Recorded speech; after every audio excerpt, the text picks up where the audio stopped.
There was a variety of flavors in the television shows of the 1950s. The following article will take you on a journey down the memory lane and help you reminisce the popular television shows. I was sitting with my grandpa watching a rerun of an old show, I Love Lucy.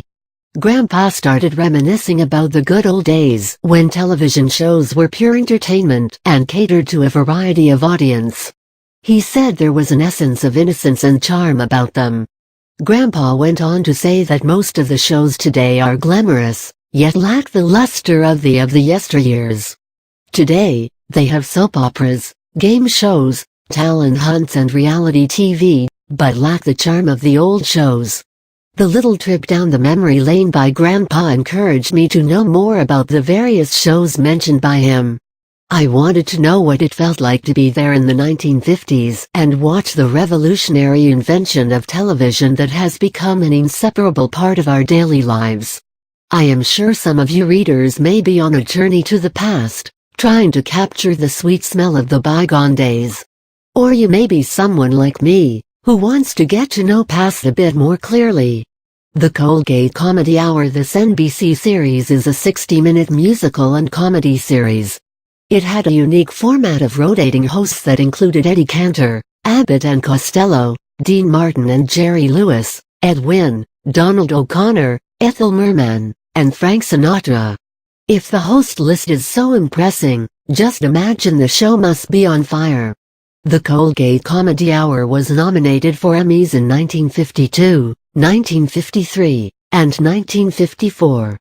Christopher Walken met Jerry Lewis on this show. Walken was encouraged by Jerry Lewis to pursue a career in the entertainment industry, who went on to carve a famed career for himself. A few other stars who hosted a few episodes were Bob Hope, Tony Martin, Judy Canova, Jack Carson, Jimmy Durante and Fred Allen.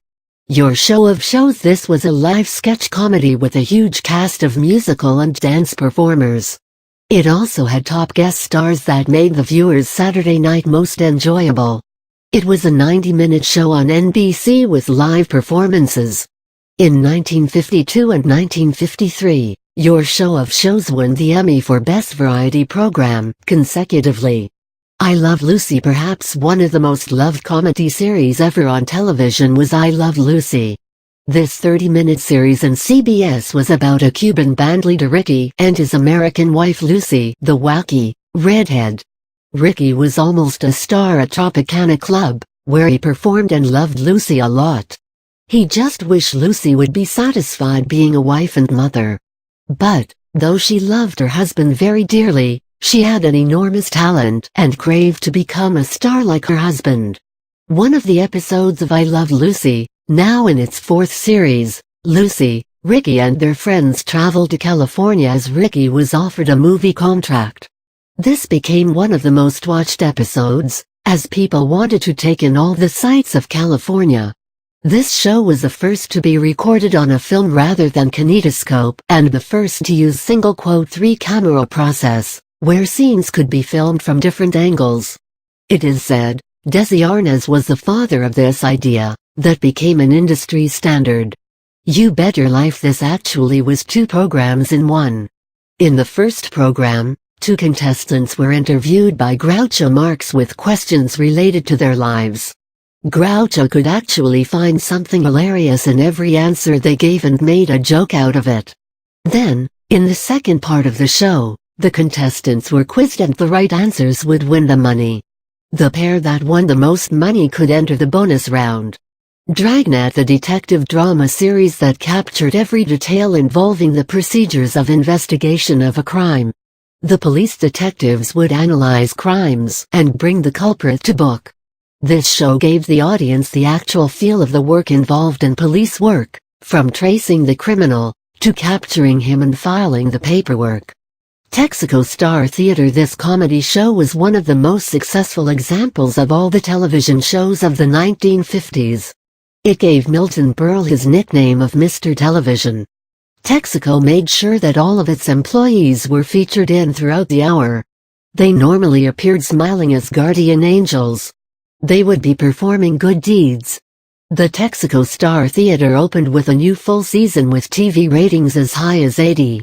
The Amazing Race. This 30-minute musical variety series was aired on NBC. The multi-talented Tennessee Ernie Ford was the singer-comedian of the show, but his star appeal that made him look one of the common folk. His stories were those that the audience identified with, and his talks like "Bless Your Pea-Pickin' Hearts" made a mark in the hearts of his viewers. Dennis the Menace. The story of a little boy who would constantly end up bringing trouble to his next-door neighbor Mr. Wilson. Thus, Dennis was given the nickname Menace. This comedy series was aired for 30 minutes on CBS. Adventures of Ozzie and Harriet. This show was about the adventurous life of Ozzie and Harriet Nelson and their sons Ricky and David. This 30-minute family drama was aired on ABC. This popular television show of the 1950s went on for 14 years, and the audience actually saw the boys grow up on national television. Father Knows Best. An interpersonal relationship comedy series that showed the relationship between the loving parents and their children. All the episodes have a message like, what's more important? Career or family?